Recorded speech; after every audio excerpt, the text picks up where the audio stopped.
Yani rais tutambui, serikali tuitambui, ndio tuko sawa sawa. Tuko sawa sawa tu, wala tuna matatizo. Kwa sababu katiba yenyewe inatuzuia sisi kwenda kuhakikisha kwamba rais kashinda au kushinda, hakuna nafasi hiyo, sisi hatuna.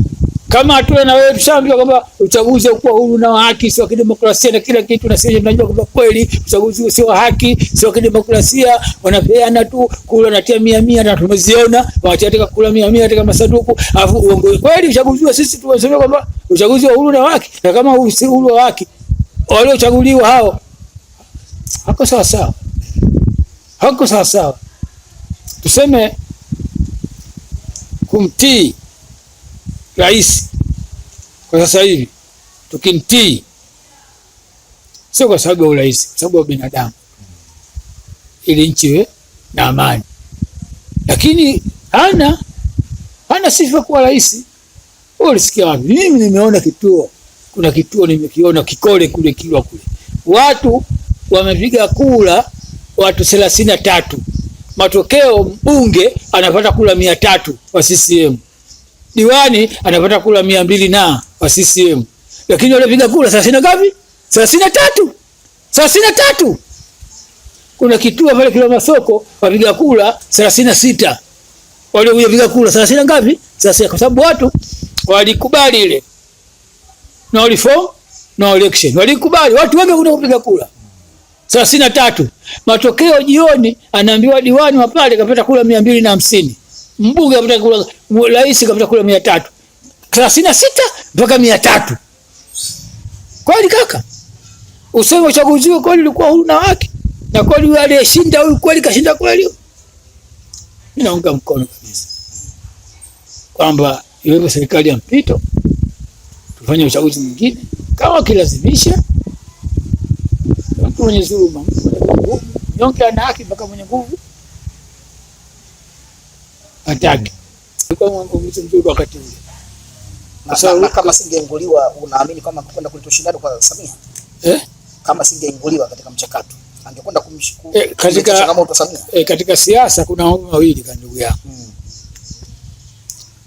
Kuna ushindi wa kura na kuna ushindi wa hoja.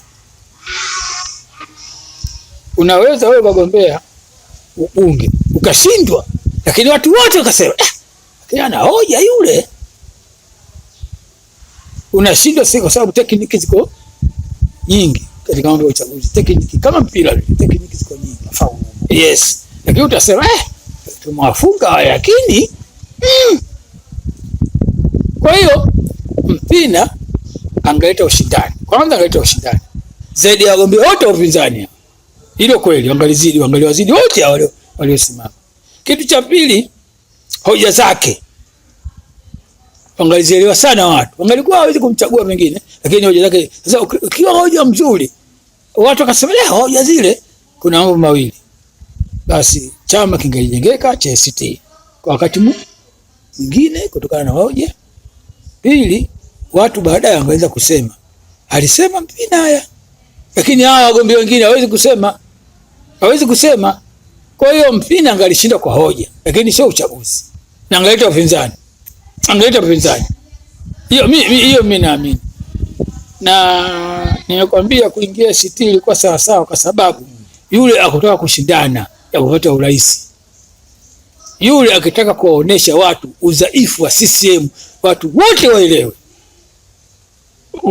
Umeelewa vizuri? Sasa nafasi ile uweze kuipata kama katika chama cha Chadema. Kwa Chadema ndio chama ambacho kinakuwa na nguvu, na yeye ilibidi ndio pengine ingie Chadema, kwa sababu Chadema alikuwa nje, na yeye anataka kuwaonesha watu kwamba hawa watu ni madhaifu, sio kushinda. Asingeshinda, wewe unajua, hata wewe unajua asingeshinda, lakini nia yake yule auoneshe udhaifu wa CCM, watu wote wajue kwamba CCM ni dhaifu, haina maana na haina maana.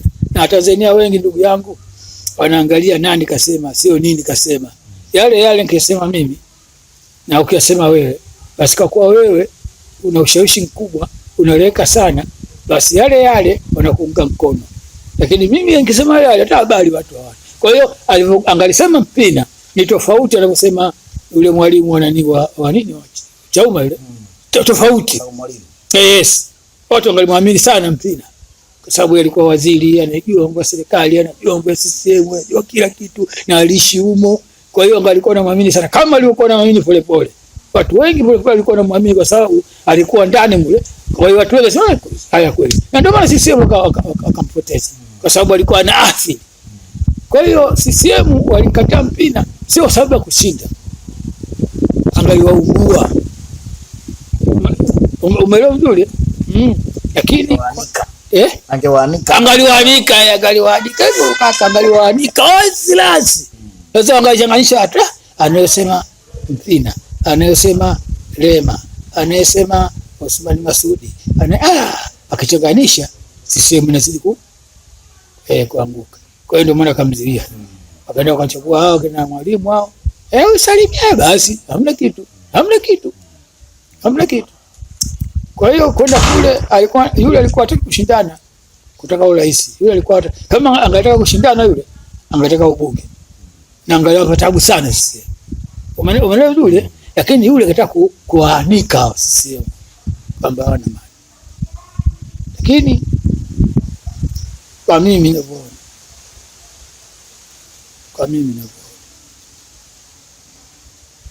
Na nilisema mwanzo kwamba Mpina mzuri, lakini chama hicho kiingia ndio sio sasa. Chama ambacho ni cha kwako tu bwana. Wewe pia uko ACT. Sasa au hawajanyoka. Wewe kaka. Kama mkeo kikojozi, usiseme kwamba mke wangu kikojozi. Kwamba Mpina yuko mzuri, lakini ACT sio mlango sahihi sana. Nimekwambia ACT tabu yake hawanyoki. Kwa hiyo ni changamoto kwa Mpina. Yes.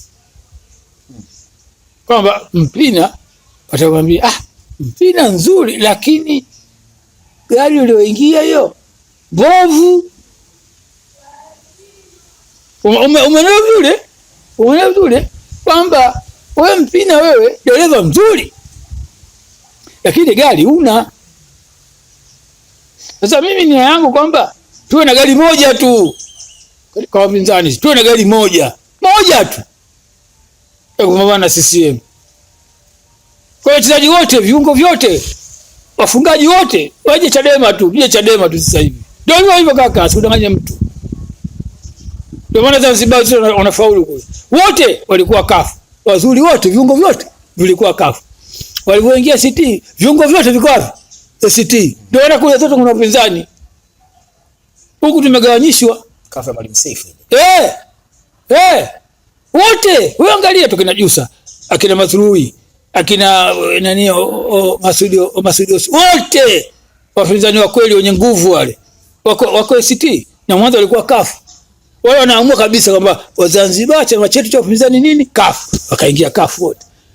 Wazanzibar sasa hivi kafu ikishatuletea ujinga. Twende wapi? Twende ACT, wote ACT. Kwa hiyo na sisi Tanzania bara huku, Tanganyika huku, chama ambacho kina mwelekeo mpaka sasa hivi ni Chadema. Kwa hiyo master wote waje Chadema. Midfield, beki nzuri, wafungaji magoli, waje Chadema tueneze chama. Muda wa miaka miwili tu chama kimeenea Tanzania nzima. Unadhani kutokushiriki kwa Chadema mwaka huu katika huu ambao umeenda uchaguzi wao kumeathiri siasa za Chadema? Kumejenga sio siasa za Chadema.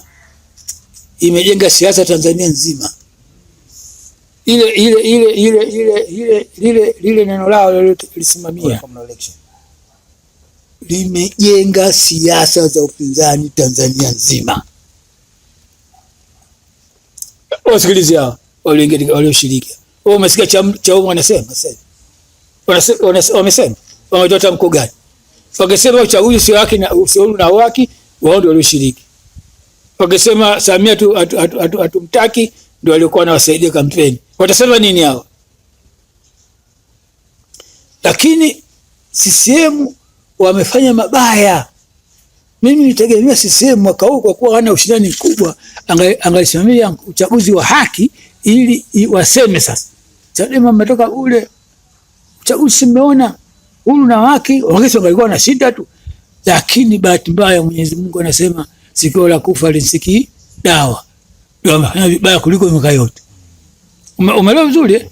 Kwa hiyo vyama vyote vya upinzani mpaka siti sasa hivi wanasema kweli maamuzi ya Chadema yalikuwa maamuzi wapi? Wimbi la nyuma hiyo.